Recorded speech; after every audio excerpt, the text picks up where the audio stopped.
guys, it's Tatiana here, and today I'm going to talk to you guys about summer intensives, what I'm auditioning for, how I prepare, blah blah blah blah blah.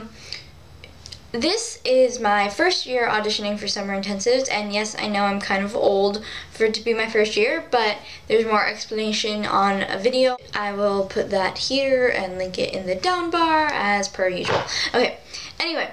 So I have a list of the summer intensives that I'm auditioning for, and I also will share with you guys about like what I will be doing to make everything be decent. Okay, so the first tip that I have to share you guys is to make sure that you're really organized and you know what you're doing way before you have to do it. So obviously this is a little late for most auditions now, like it's kind of late to plan way before, but I started collecting my list of auditions and stuff in October and November. Now obviously what I did was in Point magazine, in this issue of Point magazine, the one with Natalia Osipova on the cover, there is, as you can see, it says the summer study issue, and it has in the back a whole lot of listings. Where is it? A whole lot of listings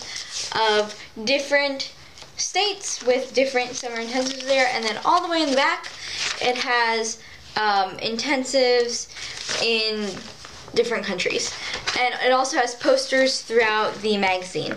So I got pretty much all of my ideas for summer intensives from there, aside from what I already knew I was going to be auditioning for.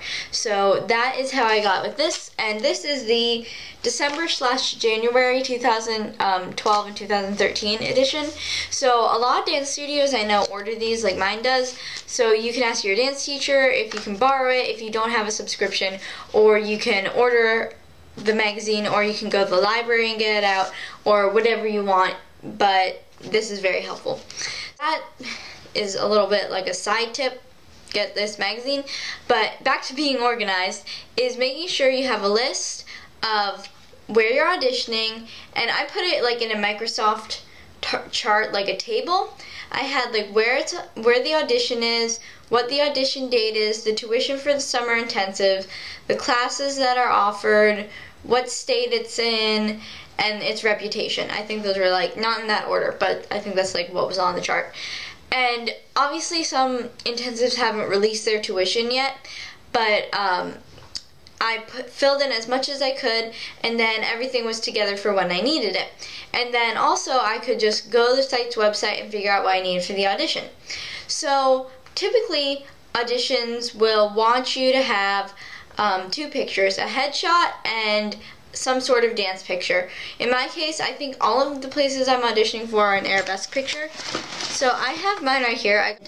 So I have my arabesque picture and my headshot, and these are really important to have because they're just altogether pretty important, and I really don't like my arabesque picture because I can do better than that.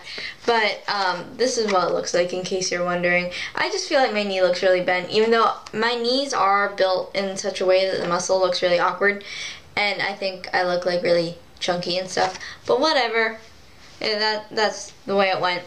And so make sure you have those, make sure you have whatever audition forms you need. If you can, pre-register for the audition so you're guaranteed a spot, and get there early to stretch. Some of my friends who have auditioned for other places have said that they don't want to get there too early because they don't want like to get psyched out by the other people who are at the audition.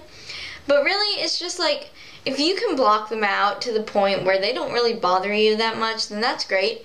And they don't really bother me that much because it's like, okay, so you can do a back bend. Does that make you a wonderful dancer? No. And it's like in the class, that's when it gets decided how good of a dancer they are. It doesn't matter how well they stretch. So I just find that that's not a big deal. So yeah, if you're a first timer, it can be kind of intimidating, like it's intimidating for me.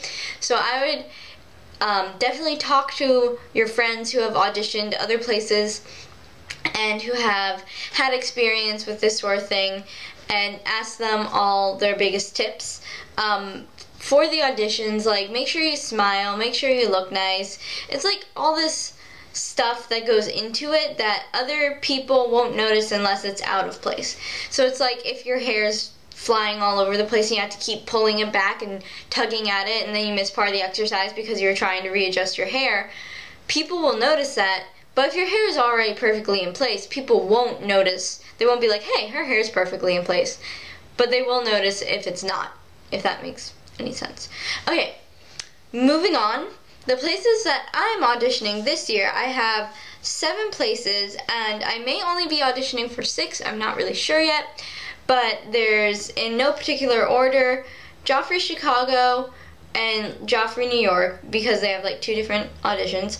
The Rock, North Carolina Dance Theater, Nutmeg, ABT, and Herod. And Herod is the one that might go away because it's a smaller one, and it's just because I have auditions like every week, except for the 12th, I think, until the middle of February. So that one might go away to give me like another free week, or I might add it to like have it just like all in a row. So make sure you really research where you're going and know how much they cost. Like typically it's between $20 and $40. Some of the better known ones are like $40, but some of the really not well known ones are like $20. Know what pictures you need, know when you need to get there, know what you need to wear, and just make sure you're really as well prepared as you can be. And that can be kind of hard if you're a procrastinator, but it's definitely really important because you don't want to be like not prepared for your audition. So that's all I have for you today, and I will see you guys next time. Bye!